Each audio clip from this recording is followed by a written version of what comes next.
नमस्कार, स्वागत है आपका इंडिया न्यूज बिजनेस पर। आइए नजर डालते हैं आज की टॉप 10 खबरों की ओर।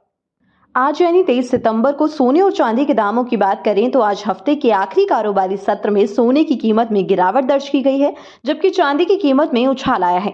दिल्ली सराफा बाजार में सोना 170 रुपए की गिरावट के साथ 60,000 रुपए प्रति 10 ग्राम पर ट्रेड कर रहा है। वहीं चांदी 800 रुपए के उछाल के साथ 75,300 रुपए प्रति किलोग्राम के आसपास है। साथ ही इंटरनेशनल मार्केट की बात करें तो इंटरनेशनल मार्केट में सोना गिरावट के साथ $1,925 प्रति औंस पर है, जबकि चांदी तेजी के साथ $23.70 प्रति औंस पर आ गई है।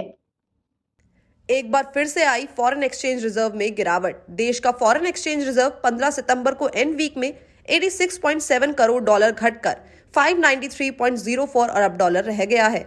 पिछले हफ्ते देश का टोटल करेंसी रिजर्व 4.99 अरब डॉलर घटकर 593.90 अरब डॉलर रह गया था।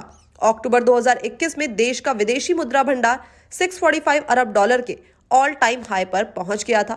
गोल्ड रिजर्व भी 38.4 करोड़ डॉलर घटकर 44 अरब डॉलर हो गया है।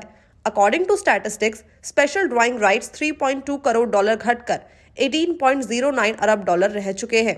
वीकली रिव्यू में इंटरनेशनल मॉनेटरी फंड के पास रखा देश का करेंसी रिजर्व 40 लाख डॉलर घटकर 5.03 अरब डॉलर रह गए हैं। भारतीय रेलवे देश में लगातार वंदे भारत एक्सप्रेस ट्रेनों की तादाद बढ़ा रहा है। कल यानी 24 सितंबर को पीएम मोदी एक साथ 9 वंदे भारत ट्रेनों को हरी झंडी दिखाएंगे। रेलवे राजस्थान, हैदराबाद, बिहार, उड़ीसा, गुजरात, चेन्नई समेत कई राज्यों के लिए वंदे भारत ट्रेन लॉन्च करने जा रहा है। इन सभी ट्रेनों को पीएम नरेंद्र मोदी वर्चुअली हरी झंडी दिखाएंगे। ये देश के कई राज्यों और शहरों को कवर करेंगी और इनके जरिए कई रूट्स पर यात्रियों को आसानी होने वाली है। रेल मंत्री अश्विनी वैष्णव ने मई 2023 में वंदे भारत ट्रेन को लेकर एक महत्वपूर्ण ऐलान किया था, जिसमें कहा गया था कि साल 2024 के फरवरी-मार्च तक देश में कुल 3 तरह की वंदे भारत ट्रेन का संचालन किया जाएगा। गौरतलब है कि वंदे भारत ट्रेनों को 100% इंडियन टेक्नोलॉजी से बनाया गया है, जिसे शताब्दी, राजधानी जैसे ट्रेनों को बदलने के लिए तैयार किया जा रहा है। इस ट्रेन का निर्माण चेन्नई के इंटीग्रेटेड कोच फैक्ट्री में किया जा रहा है, जो 160 किलोमीटर प्रति घंटे की स्पीड से दौड़ सकती है। प्रधानमंत्री नरेंद्र मोदी आज यानी शनिवार 23 सितंबर को वाराणसी के दौरे पर हैं। इस बीच वो वाराणसी और उत्तर प्रदेश की जनता को 1,565 करोड़ रुपए के डेवलपमेंट प्रोजेक्ट्स की सौगात देंगे। वाराणसी के गंजारी में 450 करोड़ रुपए से बनने वाले पूर्वांचल के पहले इंटरनेशनल क्रिकेट स्टेडियम का इनॉग्रेशन करेंगे। स्टेडियम के इनॉग्रेशन में क्रिकेट के कई दिग्गज आएंगे, जिसमें सचिन तेंदुलकर, सुनील गावस्कर, कपिल देव, रवि शास्त्री सहित तमाम क्रिकेट खिलाड़ियों के नाम शामिल है। इसके बाद पीएम मोदी देश की महिलाओं को यहीं से संबोधित भी करेंगे और उन्हें नारी शक्ति वंदन अधिनियम पास होने की बधाई देंगे। पीएम मोदी करीब 5.5 घंटे तक शहर में रहेंगे और अलग अलग 3 कार्यक्रमों में हिस्सा लेंगे। साथ ही वाराणसी सहित प्रदेश के 16 रेजिडेंशियल स्कूल्स का इनॉग्रेशन करेंगे। पीएमओ की तरफ से जारी सूचना के मुताबिक प्रधानमंत्री 1,115 करोड़ से बने रेजिडेंशियल स्कूल्स का इनॉग्रेशन करेंगे। इसमें जरूरतमंदों को भी पढ़ाया जा रहा है। अगर आप भी दिल्ली, एनसीआर, मुंबई, पुणे और बैंगलोर में से किसी भी शहर में रहते हैं और आईफोन लवर हैं, तो आपके लिए एक खुशखबरी है, क्योंकि ब्लिंकिट अब मोबाइल फोन की भी डिलीवरी देगा। ब्लिंकिट की मदद से कस्टमर्स 10 मिनट के अंदर आईफोन 15 की भी डिलीवरी पा सकते हैं। ब्लिंकिट के को-फाउंडर और सीईओ अलबिंदर ढिंडसा ने कहा है कि हम आईफोन 15 की कुछ ही मिनटों में सप्लाई करने के लिए यूनिकॉर्न एपीआर के साथ पार्टनरशिप करके काफी ज्यादा खुश हैं और अब कस्टमर्स ऑर्डर करने के 10 मिनट के अंदर मोस्ट अवेटेड प्रोडक्ट आईफोन 15 को पा सकेंगे। 24 सितंबर का दिन बॉलीवुड फैंस के लिए खास होने वाला है। आप नेता राघव चड्ढा एक्ट्रेस परिणीति चोपड़ा को अपनी दुल्हनिया बनाने वाले हैं।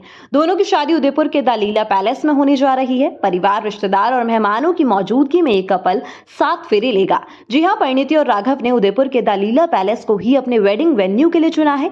रिपोर्ट्स के मुताबिक द लीला पैलेस होटल का सबसे महंगा महाराजा स्वीट भी बुक किया गया है, जिसकी कीमत एक दिन की लगभग 10 लाख रुपए है। ये स्वीट 3500 वर्ग फीट में फैला हुआ है और यहां से झील का खास नजारा दिखता है। इस होटल में 3 स्पेशल वेडिंग वेन्यू है, मेवाड़ टेरेस और मारवाड़। इन तीनों में भी शादी की रस्में होंगी। बता दें कि शादी के बाद परिणीति और राघव चंडीगढ़ में अपनी शादी का रिसेप्शन करने वाले हैं। इसके बाद वो दिल्ली में भी एक रिसेप्शन पार्टी करेंगे। माना जा रहा है कि शादी से लेकर रिसेप्शन में कई वीआईपी और वीवीआईपी मेहमानों को इन्वाइट किया गया है। जेपी मॉर्गन द्वारा भारतीय बॉन्डों को अपने ग्लोबल इंडेक्स में शामिल किए जाने की खबरों के बाद सरकारी बॉन्डों में आई शुरुआती तेजी आखिर में थम गई, क्योंकि डीलरों की माने तो बाजार में इस इवेंट का असर पहले ही दिख चुका है। इसके अलावा इसे लेकर चिंताएं हैं कि रियल इन्वेस्टमेंट फ्लो अगले साल जून से शुरू होगा, जिससे मार्केट ट्रेडर्स का एक्साइटमेंट ठंडा पड़ता हुआ दिख रहा है। एक सरकारी बैंक के डीलर ने कहा है, ट्रेडर्स फर्स्ट हाफ में काफी ज्यादा एक्साइटेड हो गए थे। उन्हें बैंकों से कुछ पार्टिसिपेशन की उम्मीद थी, लेकिन इससे हमने दूरी बनाए रखी थी। बाजार में इसे लेकर उम्मीद थी कि भारतीय बॉन्ड के जेपी मॉर्गन के इंडेक्स में शामिल होने के 2 से 3 महीने बाद इन्वेस्टमेंट फ्लो शुरू हो जाएगा, लेकिन ये जून 2024 तक ही शुरू हो पाएगा।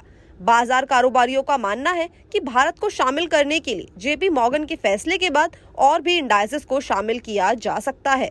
राजधानी दिल्ली और इसके आसपास के इलाकों में आज 30 सितंबर को अचानक मौसम ने करवट ले ली और दिन में घना अंधेरा छा गया। इसके साथ ही तेज हवाओं के साथ झमाझम बारिश भी देखने को मिली। हालांकि मौसम विभाग ने आज यानी शनिवार के लिए पहले ही अच्छी बारिश की संभावना जताई थी। तेज हवाओं के साथ बारिश के चलते दिल्ली के कई इलाकों में पेड़ गिरने की खबर आ रही है। वहीं तेज आंधी के साथ हुई झमाझम बारिश के बीच ग्रेटर नोएडा में चल रही मोटो जीपी रेस को भी रोक दिया गया। तेज बारिश के चलते ग्राउंड में लगे तंबू और होर्डिंग्स भी उखड़ गए। इससे दूर से आने वाले दर्शकों में निराशा देखने को मिली। बता दें कि भारत में पहली बार दुनिया की पॉपुलर बाइक रेसिंग मोटो जीपी का इवेंट किया जा रहा है। 22 सितंबर से मोटो जीपी भारत 2023 का इवेंट शुरू हुआ है, जो कि 24 सितंबर तक चलेगा। इसरो एक बार फिर अपने नए मिशन की ओर बढ़ गया है और अब ये अगला मिशन धरती से किसी भी सामान की स्पेस में डिलीवरी कराने को लेकर है।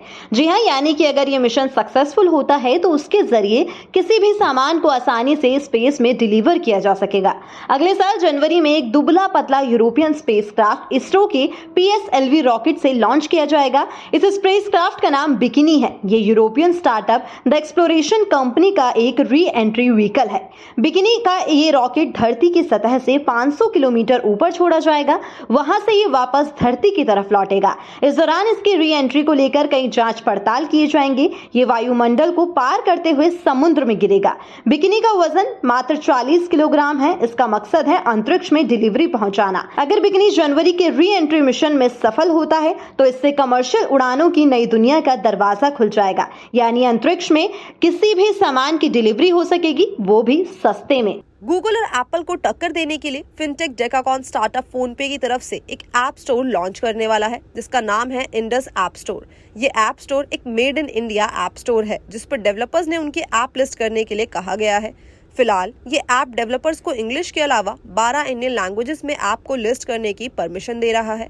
इससे गूगल एप्पल के मोनोपोली को खत्म किया जा सकेगा और ऐप्स डाउनलोड करने के लिए कस्टमर्स को एक और ऑप्शन मिल जाएगा।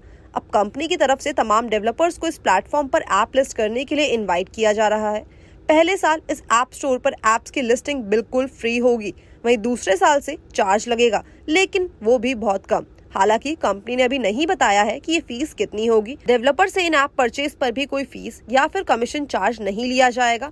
बता दें कि अभी गूगल और एप्पल इन ऐप परचेज और पेड ऐप सेल्स पर 15 से 30% तक का कमीशन लेते हैं।